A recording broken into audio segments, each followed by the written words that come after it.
Sa mabilis na paglipas ng oras at panahon, napagnilayan mo na ba ang iyong pagkatao? Kung sino ka at kung ano ang layunin mo sa mundong ito? Sino nga ba ako?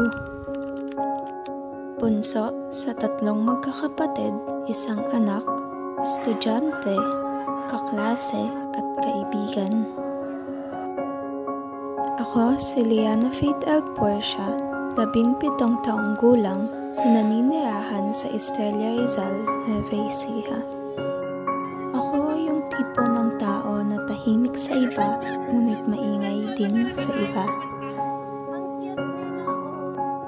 May interes sa pagbabasa at musika, may pagmamahal sa aso at pusa at iba pang hayop.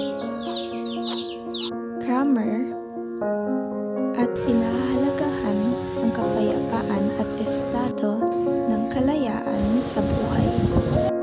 Karagdagan sa aking pagkatao ay napagnilayan ko rin ang aking mga layunin na una, maglingkod sa Diyos at magpuri sa tulong ng aking ministeryo sa musika at kumalap ng kaalaman, patuloy na magtanong upang makarating sa katotohanan at upang mapaunlad ang aking pagkatao sa buhay na ito.